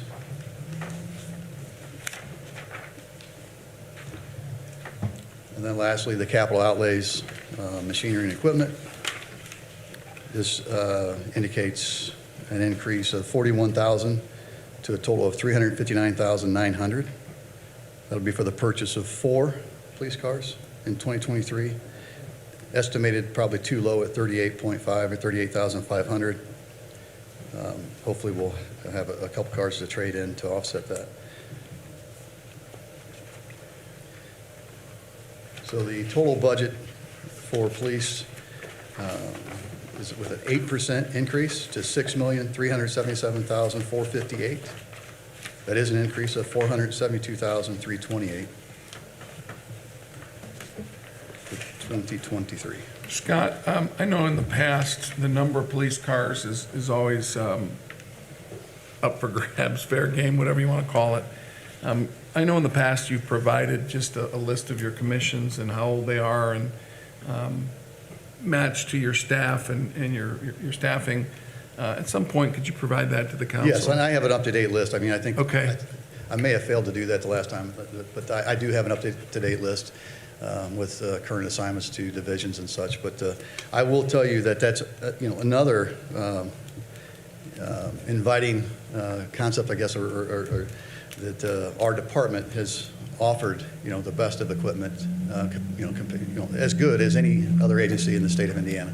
And that says a lot about what the council has provided our officers over the years, just with providing that funding, because obviously we wouldn't have that equipment, and our officers have, really have the best equipment, and that makes a difference too for recruiting, makes a big difference for retention. When we have officers that come into our department and see, the quality that we have in the vehicle and the equipment that we have in the building and for training, and they compare that, so certainly that's something to be said about that. So, but I'll certainly give you an update. Our fleet looks good. That's why 4 cars. We think that we have some older spare cars, but are in great shape. We expect to keep those in service with the last individuals that we hire, and still have a few spares. These cars here will be a combination of just not knowing if there's going to be crashes, or losing vehicles, but potentially a combination of detective vehicles. Hopefully not. Well, hopefully not. But I mean, that's why you budget, right? You don't necessarily know. Yeah. 4 is always going to be probably the minimum amount we'd ever budget for. It just works out that the council was able to allow me to move funds so that we could purchase that vehicle here at the end of the year. So we have that vehicle ready to go. Do you have one in that to- other budget? Normally you put one in, What's that? you have one vehicle in, was it the continuing ed? Law continuing ed, but it is not in there this year. Okay, This year, we'll get to that, but that's going to be used Okay. just for the in-car videos. all right. Scott, have you actually been able to purchase 5 vehicles this year? Yes. In fact, yes, 5. Now that you say that, we may have purchased a portion of a 6th one, a combination of 2021 and 2022 monies. So I think this was actually our 6th car we were able to bring in last year. So that made a big difference, replacing some of our older fleet, so. I just want to comment that, I was going to say a couple of years, but it's probably 3 years ago that Jack and I went down and sat with the mechanic, and he explained his reasoning as to when you replace vehicles, and it was very logical that when it starts to cost more to repair the vehicle than what it's worth, then it's time to move it along. So he's got his thumb on those vehicles. It's like he knows every vehicle, and he was just able to go down every car and say, this is going to need this, this, and this, and this, and this. And so I really appreciated that for 2 reasons. One, just, the budget sense that it gave, but also it gave me a sense that our guys out there are driving safe vehicles, that they're not going to have to worry about their vehicles while they're trying to do their job. And I think that's was really important, kind of impressed me. So, when we do get that list, there's very logical reason as to why they come up with a certain number of cars every year. And it's kind of, I guess, ironic that it seems to happen to be the same number of cars every year, but that's because, when they initially purchased the cars, they got them in that rotation, and now we just continue to be in that rotation, so. I do appreciate you saying that.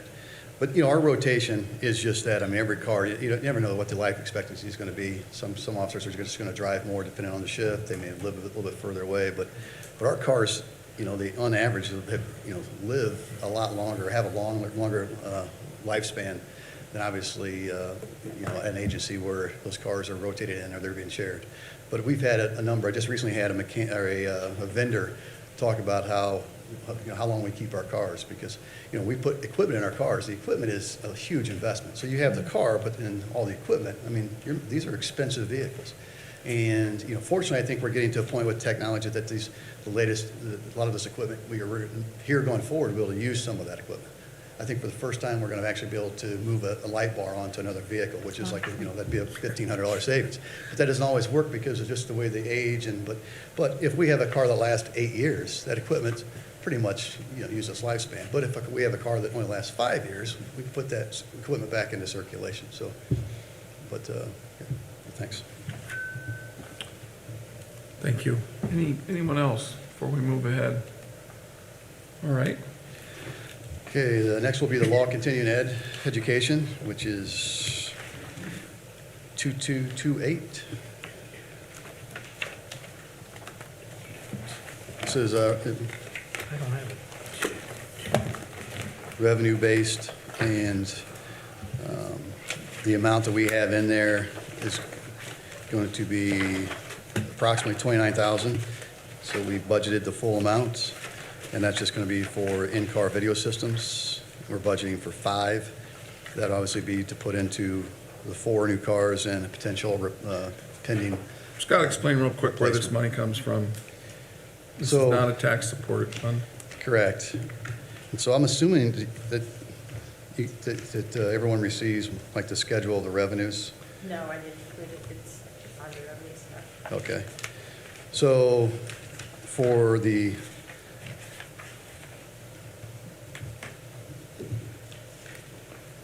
law continuing ed, law enforcement user fees, court docket fees, these are going to be a portion of every citation or arrest, just a small portion, a fraction of that is returned.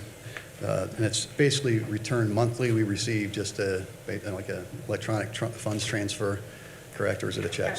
Yeah, it is. From the state auditor, yeah. From the state auditor. So we don't necessarily know, but, budgeting for, estimating it to be approximately, $3,500 for the year. But accident report fees, that's where a large portion, we're estimated about 11,000 maybe, which we always try to estimate revenues on the lower end. And then the handgun license fees was removed.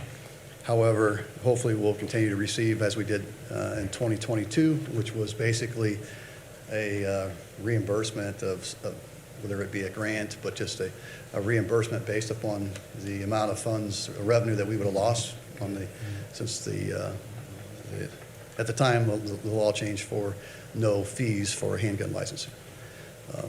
I'm hoping that will continue now that there'll be, I guess, there's no need for a handgun license. But that I do not know, and I did not actually put that into the revenues, but I just based it upon what we knew we were going to have and what the funds we actually have in there currently, and that's where the estimate came at $29,000. And it certainly has always been used to offset the budget. In the past, if we've had enough to purchase a car, we've purchased a car out of there. Questions? All right. Pension budget. Next will be the pension budget, 8802.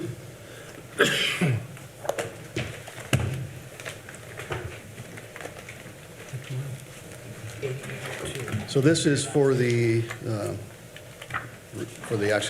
payment of the pension to the former pension plan, but it's maintained by the City of Warsaw Police Pension Board.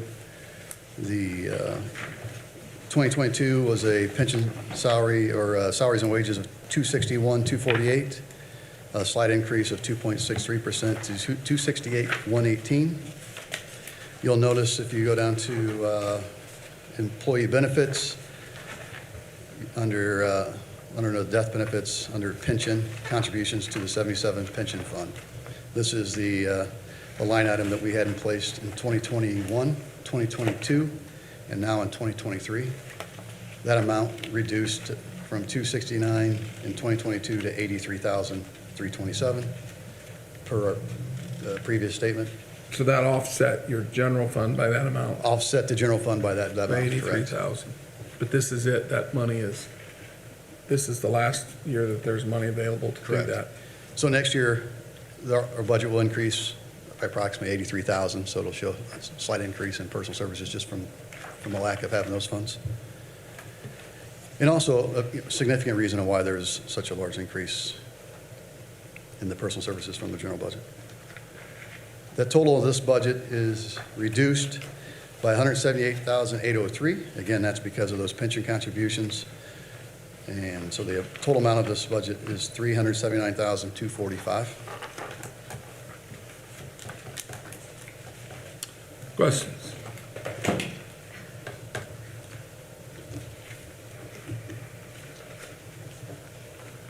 All right.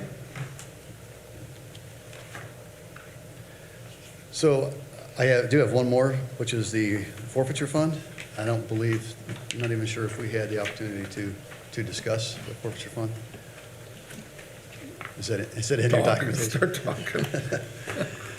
The forfeiture fund. What if number? In the event, I don't have, it's just revenue supported, I don't even, okay, I do, 2404, 2404.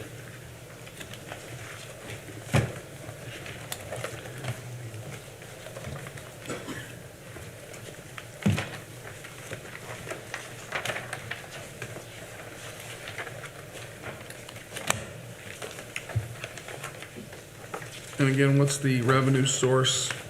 This is actually from forfeited property, whether those items be sold on auction or if they are court-ordered. And as the prosecutor's office will basically represents the city of Warsaw in obtaining forfeited funds, whether it be, so it is a civil process. But we believe so that we will have the $11,000 at least into this account before the end of the year. So obviously this budget, in the event that those funds are not there, I obviously will not be able to use it. But doing this in advance, so not having to ask for additional appropriation, but at a later date. But that $11,000 will help with the patrol body cameras, which were under the understanding that we're probably going to have to enter into an actual agreement of like a 4 or 5 year plan, and this would help offset that. We expect that to be approximately $20,000 per year. This $11,000 would offset that 20, and the other 9, because it's so late in the game, I wasn't able to budget it into the general budget. So we will be for 2024. Hopefully that's not confusing.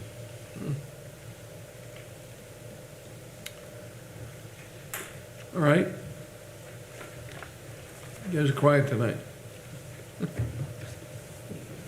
They're doing such a good job. What can I Okay. say? All right. Well, Scott, thank you. Thank Appreciate you. it. Thanks. You probably could have let Dustin go before you, but that's okay. Probably should have, but. It's not on my itinerary. Dustin texted me and told me that the fire was up, so I knew I had time to get here. I told you, Joe. Scott, you'll get that list of vehicles to the You want a hard copy or email file? Emails. my email's fine. Thank you, Except Jerry, he needs a hard copy.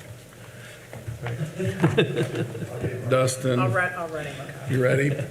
I'm ready. I'll just leave it with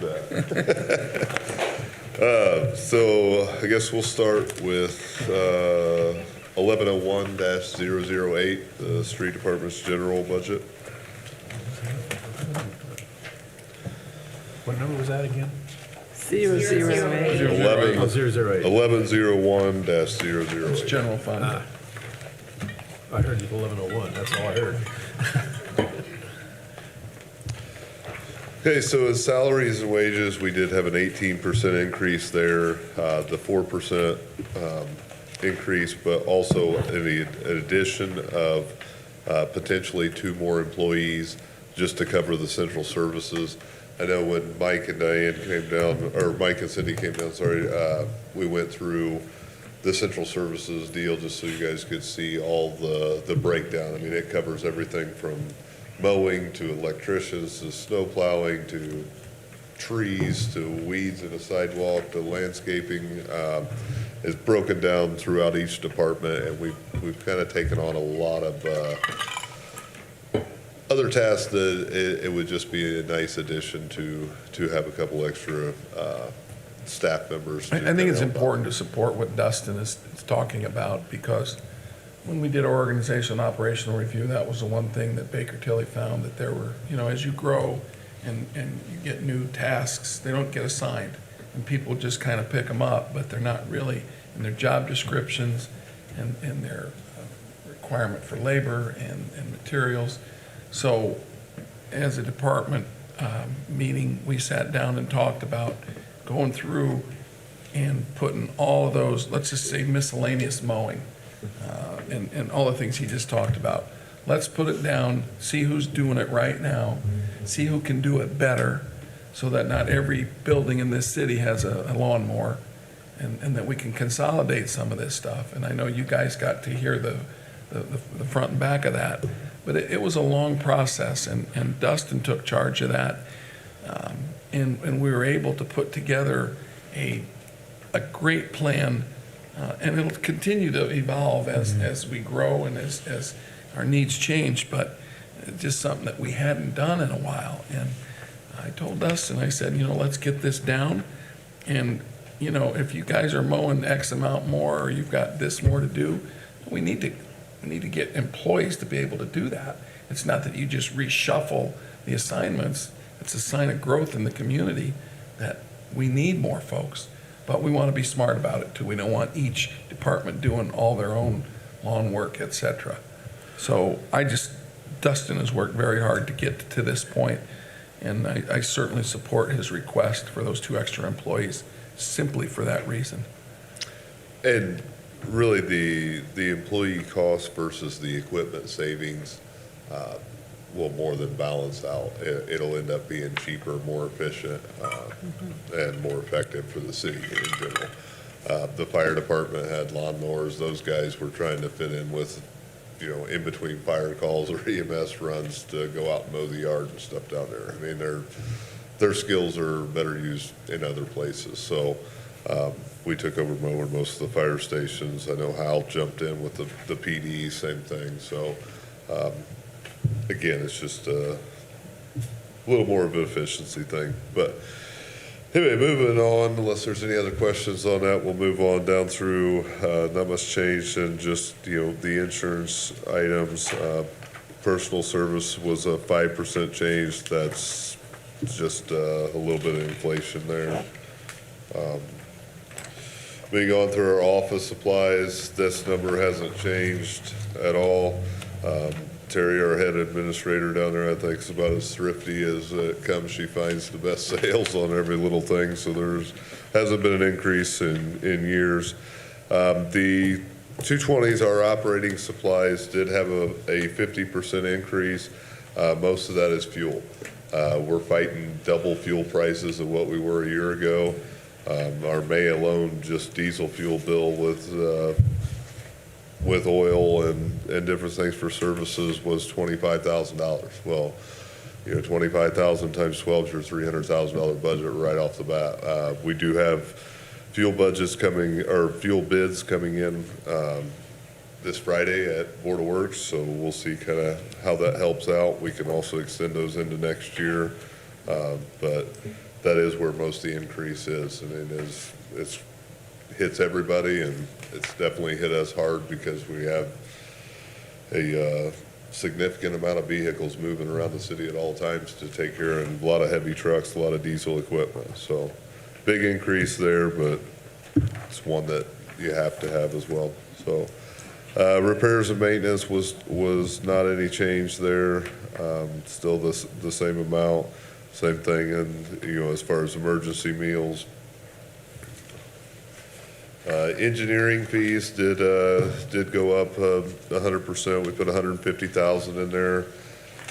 This year we're working on approving a contract and stuff here at Board of Works on Friday for the community crossings project. We have the next one drawn up, but it's important, I think, to get our projects engineered so we always have something ready. Anytime there's grant money available, things like that, you need to have the project ready so the cities and the taxpayers are getting the most bang for their buck they possibly can. So anytime we can get that grant money, that's where the engineering fees are coming along there. So. Communication, transportation, that's up $10,000. This was something, there's updated equipment needed at the street department. This came straight from our IT governors committee. I'm not the technical guy, I'm the construction guy. So that's where they came in and told us what we needed to update and what we needed to budget for on that. So hats off to them for making sure we have what we need. The utilities, they went up 13%. That's just with the adjusted inflation, assumptions there. Our repairs and maintenance did go down a little bit, but we're taking that, the replacement of the traffic signal heads out of the budget, kind of transfer that up into the engineering fees to get another, deal ready or another project ready. Rentals was the same as last year, no change there. Landfill prices have went up 9%, recycling 15%. Or no, I'm sorry, recycling was 2.9%. The landfill was 15% for an overall of, about 9% there on the increase. In our capital outlays, we have looked at replacing with 6, F-Ford 550 plow trucks. The Bobcat T7070 or 770 will be a trade-in deal, as well as the S76, an equipment trailer, and then a purchase of a new mini excavator. The biggest thing on the plow trucks, a lot of these smaller plow trucks that we currently still have date back to 04s, 05s. I would really like to get our fleet back up into shape where you're not holding on to things, more than 10 years. Also for just working with Jeremy and Justin on all the economic development. The city's changing a little bit in these neighborhoods, and they're going to high density, narrow roads, smaller streets. These big dump trucks have their place. We definitely, could use those on the outskirts of towns, but it's time to start planning for as these things get in, start growing up and getting built, to have the proper equipment to be able to service those effectively. When there's cars parked on the road and it's trash day and it snows that day and you got an 11-foot plow coming down a 20-foot wide, road with a car parked on it, it doesn't make it real fun for the guys. It's quite nerve-wracking. So having them set up in the right piece of equipment for those areas, you're probably going to see in the next year or two. I'm kind of in the beginning stages with Mario redrawing plow routes and recycling some of those and getting our machinery and our equipment headed in the most efficient direction to be as most proactive. So the skid steers that I mentioned, those are trade-in deals. So we went on kind of the deal with Bobcat where every 2 years we just get a brand new machine. They have a full 2-year factory warranty on these things, so we're not paying to work on them, we're not paying to fix them. We keep updated equipment that we don't have to work on, and we use them every day. So equipment trailer is just a replacement. The Bobcat E60 mini excavator, our excavator right now is a 2012, so it's hit that 10-year mark. We're still using it, but it would not hurt to get that replaced before we start having major issues with it. So that's kind of it for the general budget. Be happy to answer any questions you guys may have there. Appreciate y'all going down and talking with Dustin, because there's a lot involved. This is certainly a very, very important part of city services. Obviously, trash and snow are paramount when they're necessary, and we're appreciative of everything you do, but again, the challenges are there with fuel costs and the wages and equipment delays and costs. We just got to keep working at it. So, any final comments on that budget? Are you picking up any extra plowing duties for, I know there's several different departments that go out. Not as far as constantly picking up extras, but we do go help out a lot. We'll haul more snow away, like, for Scott at the PD. We'll help push some things off, and then a day or two after the storm, we'll take loaders and trucks over there and haul the snow away and out. Sometimes we haul it there. The big gravel lot behind the PD, I've had to arm wrestle with him a couple times to let me use the lot when we've had these really heavy snows. So we'll help out with that stuff, or the fire department's the same thing, but they pretty much take care of their own plowing. Mayor, I have a question. Sure. We've heard a lot of department heads talking about rising fuel costs, and I know Chief Whitaker's working with Lassus to get a contract. Does the city buy its fuel as a municipality contract, Or does each department buy, It's contract their It's own? a single source with, we've got a minimum of 80,000 gallons? We've asked for it to increase to 80,000 for the whole system, Right. for just the 80,000. That's for gas. But that's just for gas, that's not diesel. Right.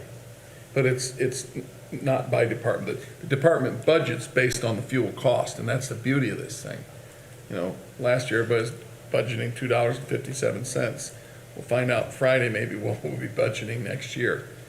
But we use that obvious group or that bulk purchasing power. So is Chief Whitaker negotiating a contract for his department? No. And maybe. For the whole We're just city. For the whole taking city, bids, he's yeah. just, Okay. he's That was my spearheading, just question. like, It's More efficient separated. that way. just Yeah. like Dustin did with Diesel. Central Services. Chief's doing that with our fuel. Okay, gas and diesel?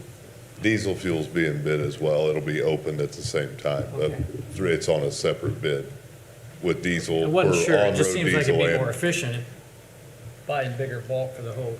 Right, That's and what's that's, happening. that's the way they are Yeah. bid out. That is Yeah. correct. They're just Thank you. separated by department as the bills come in, but it Right. is And fuel usage, and I get that. Okay, correct. thank you. Hey, any All other right. questions? If on not, let's move general? on. Move on, let's go to 2201. Yes. MBH. Operating supplies here had about a 13% increase. We went to 170,000. This account is kind of where we buy most of our road salt at. We do go under, you have to submit how much salt we're projecting on using in March to go under the statewide municipal bid. Expected that to go a lot higher than what it did. It actually came back at just $1.04 a ton more than what we paid last year. With fuel prices where they're at, was pleasantly pleased with where that came back. Other supplies under the safety equipment has zero change, and did drop a little bit on repairs and maintenance. The overall budget is down 14% for MBH. And that's just due to what the revenue amounts are, I mean, basically, so, which I'll cover that here in a minute. So. And Mayor, do you remember this, we could put a rate on this, but we have never put a rate on the MVH because it's just what we receive from the state Right. automatically through however they get their money for MVH. Right. And there's already the local wheel tax, which there's a rate on that, so haven't done that. 2202, those local road and street. This one overall was not any change from last year, although we've kind of shuffled money around a little different way. So 230 is repairs and maintenance. This is the street department doing our own work in-house here at 250,000 on this budget. And then repairs and maintenance of a 360 is contractor work coming in. So for a total budget of 350,000 there. So Dustin makes a good distinction there. The 200s, 230s that's supplies that we can use to do the work. And then 300s is he's got to go out, doesn't have time to do it, or he got somebody that can do it better. And he puts money in there so that he can get some assistance with the work. 2203 is the motor vehicle highway restricted. And this one is Can you extreme. explain the restriction? The restriction is basically it has to be road materials. I mean, a road sign, road salt, anything like that does not qualify to even be purchased. It has to be strictly asphalt, gravel, stone, aggregate. It has to be bituminous materials in order to qualify for a purchase or a construction project. It gets pretty sticky trying to stay in line with that. So we usually typically have put the entire budget just right into contractor work with just a road work project, whether it be micro seal, crack seal, something along those lines. in order just to make it quick and simple. The legislature felt like that they'd set those monies aside, they'd raise the gas tax, they wanted that money to go towards road construction. But there's obviously ancillary requirements besides the actual construction, and equipment and signs and salt and maintenance and all that. So about half of it, they do not allow you to use for anything but building roads. And that's all statutory. And I know that causes some angst, because it didn't used to be like that. They used to be pretty free with how they allowed you to spend it. Yeah, I know other municipalities, just from talking to other street commissioners throughout the state. I mean, they pay employees, they pay buy equipment, everything out of MVH. We're not set up that way, but unfortunately, but, yeah, it really affects them more. Oh, the last one, wheel tax, just be $22.50. This one's seen about a 20% increase from last year. It's just kind of shuffling some money around. $600,000 overall budget, another $150,000 worth of 230 work, which is again the street department doing work in-house. $450,000 worth of contractor work, for a total of $600,000, which just out of our state funded accounts right now will bring the total available road work to about 1.55 million for next year. Which I think is extremely important. We're not going to bring in that much money, but we've had money in savings and other things that I think it's important, especially with the inflation and where things are right now, to pull out as much as we can and give the taxpayers and the people of Warsaw as much road work as we possibly can get done. So, and that's a mixture of us doing the stuff in-house to make those dollars stretch as far as we possibly can, as well as contracted it out just to get more things done. And Dustin can let you know, what he was talking about was our reserves. Some years you can't get those projects done because you can't get people to come do them. And then you've got money sitting in these accounts, and we don't want that money sitting in the accounts. We want it in the roads. And Dustin's worked very hard to make that happen. That's all I can say. It's that money's for roads, and it should be in the roads. Sorry.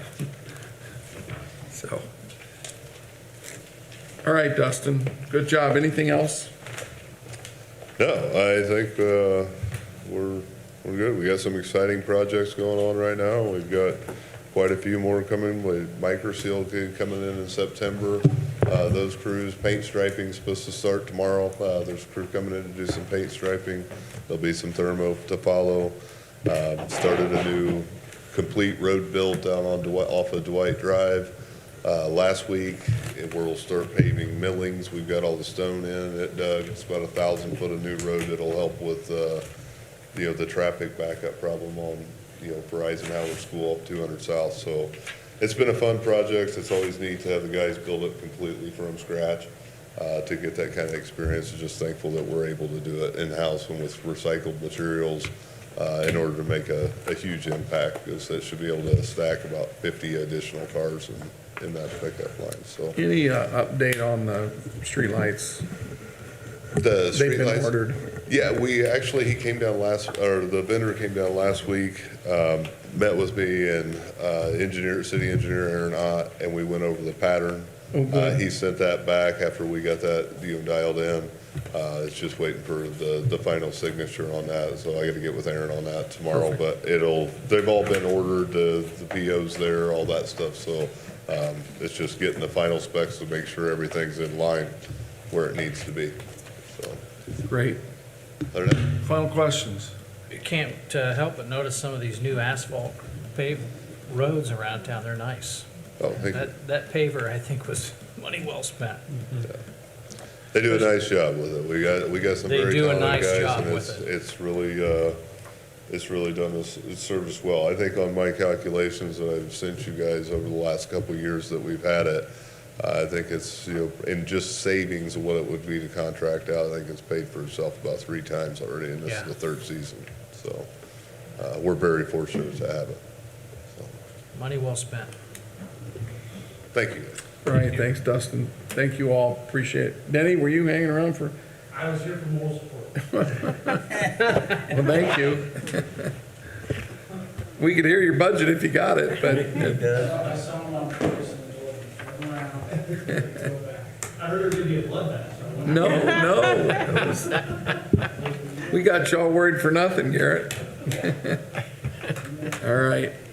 Well, any final comments? Been a good meeting. I think you got a pretty Thank you guys for coming in.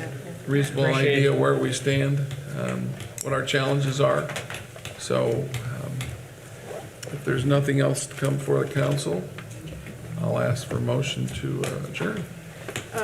Just one question, or one thought. I've had a lot of people reach out to me over the last 5 days about the temporary track on Market Street, and I just am hopeful that maybe we can discuss that at Traffic Commission, because I think they had some valid concerns and questions.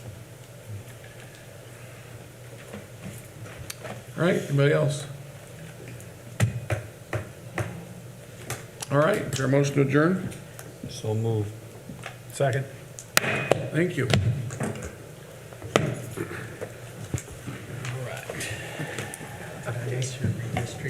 Yeah, but we handled it. You got us to that point. Did you have the intended, I thought you were gonna do We have been around to talk to most of the department heads, so I didn't Oh, that's all Okay. right. That always Okay, happens. thank you, thank you. I thought I just waited for I done. was anxious to get back, you know, I've been gone for a week, although it's been a little foggy today. Sure. Ask Scott to look. Or you can bring